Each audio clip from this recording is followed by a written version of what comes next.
She looked young at first glance, not old in years. Old in the way a church pew is old after too many funerals. Rain still darkened the seams of her coat. Her face was pale with exhaustion. Her mouth trembled once, then steadied.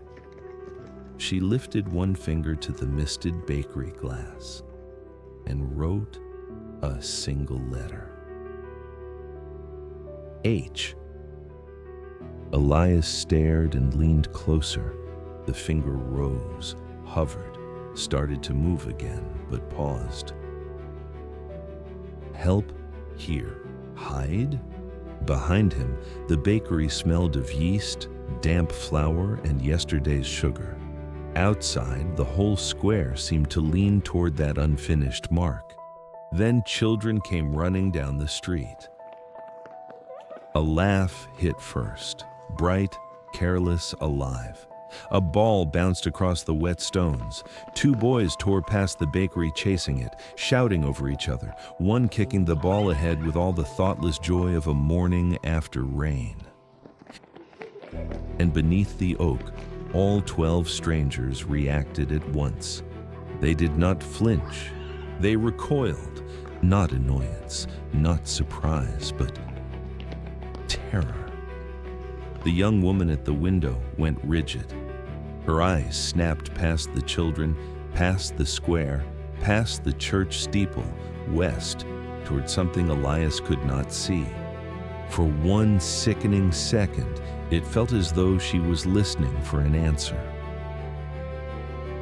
Then the sun cleared the rooftops. Light struck the glass. The mist began to fade. The H blurred at the edges. She looked back at Elias with a face so controlled it made the urgency in it worse. He wanted to tell her to finish it, but she was already backing away. The boys burst into another fit of laughter. One nearly slipped and whooped at the save. She did not try again. She turned and hurried back to the others, and the 12 closed around her at once beneath the oak, forming that same broken circle, each one facing outward, as if expecting danger from every direction at once. On the window, the letter vanished. Only a faint smear remained where a warning had almost been.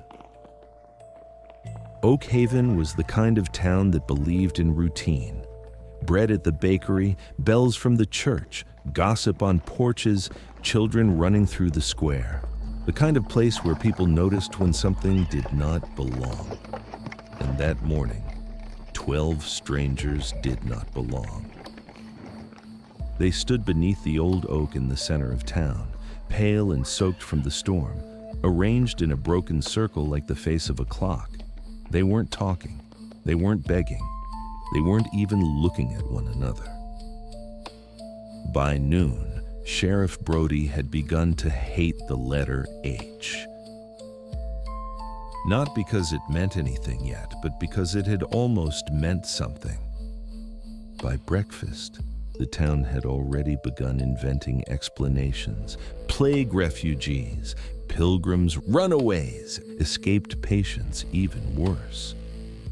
Juvenile prisoners, anything ordinary enough to survive being spoken aloud. Mrs. Gable arrived at Elias's bakery just after 8 for her usual rye, and more importantly, for answers. "What did she write?" Mrs. Gable asked. "Nothing useful," Elias replied. "That is not what I asked," she said sternly. "Only a letter H." Mrs. Gable frowned toward the square and lowered her voice. "You know, my grandmother used to talk about a place that went still. Not quiet, still. She said people called it sickness because they didn't have better words. Cows dried on their feet. Fruit looked ripe and tasted of nothing. Children stopped singing. And the ones who survived walked out like sleepwalkers. Many had different explanations. A curse, fever, God. Some even said, the devil." Elias leaned in as she spoke even softer. "My Nana, She called it the stillness. Miss Lorne entered the bakery and listened intensely to Mrs. Gable's tale. The stillness was old wives' talk when I was a girl, a thing mothers threatened fretful children with. Be good, or the stillness will take your laughter. The two elders looked outside and then towards each other, nodding their heads knowingly. By midday, the 12 had vanished from the square. Not gone. Just no longer where anyone expected them to be. Seen only in strips of shade, in reflections and under awnings, at alley mouths. That afternoon, Sheriff Brody found them again at the children's park on the edge of town.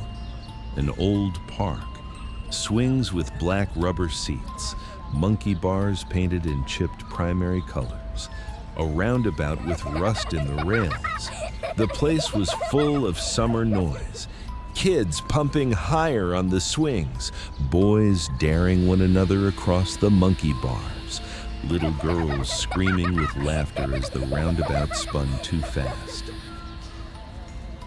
And there, half hidden in the tree line, stood the 12. They weren't watching the children play. They were watching what moved through them. They looked horrified at the scenes of children playing, as if confronted by a war zone and those playing, injured casualties. That was when Sheriff Brody saw it. Something in the scrub beyond the park, not clearly, just a vertical patch of darkness where no tree stood, too tall, too narrow, wrong. The eldest saw it too. The children on the roundabout screamed with laughter, and the strangers vanished into the trees.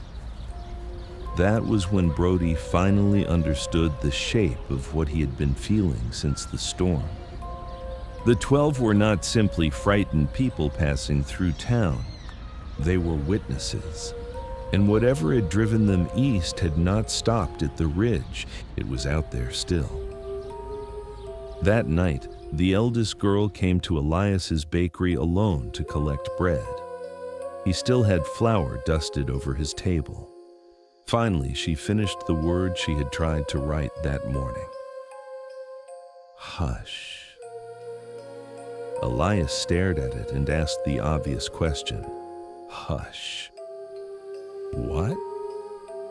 She underlined the word once. Then, from somewhere outside, came the sound of a child laughing as they were running home for dinner. The girl went pale, and Elias said the one thing that finally made her face change. It isn't sound, is it? For one moment, relief flashed across her face. Yes. Not sound, not noise. It's something else? She placed her hand over her heart, tapping it slightly, and gave a careful attempt at a smile.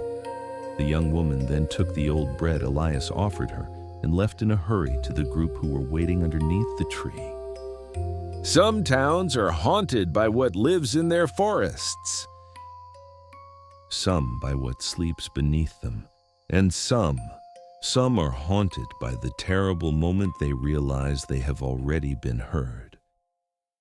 If you enjoyed this story, subscribe for more dark mysteries, eerie town legends, and slow burn horror. And tonight, if you hear laughter carry too far into the dark, listen carefully. Something else might be listening too.